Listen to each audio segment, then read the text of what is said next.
सलगर येथील Shivtej cooperative credit सोसायटीच्या नवीन शाखेचा भव्य उद्घाटन सोहळा मान्यवरांच्या उपस्थितीत मोठ्या उत्साहात संपन्न झाला। या कार्यक्रमाला आमदार डॉक्टर सुरेशभाऊ खाडे यांची प्रमुख उपस्थिती लाभली। उद्घाटन प्रसंगी बोलताना आमदार डॉक्टर सुरेशभाऊ खाडे यांनी ग्रामीण भागातील आर्थिक विकासासाठी सहकारी संस्थांची भूमिका महत्त्वपूर्ण असल्याचं सांगितलं। नागरिकांना विश्वासार्ह व पारदर्शक आर्थिक सेवा देण्याचं कार्य शिवतेज कोऑपरेटिव्ह क्रेडिट सोसायटीने करावा असा विश्वास त्यांनी व्यक्त केला।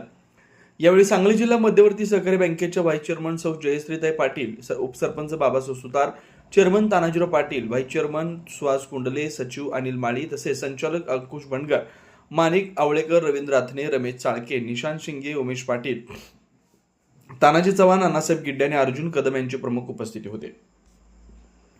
कार्यक्रमादरम्यान उपस्थित मान्यवरांचा सत्कार करण्यात आला।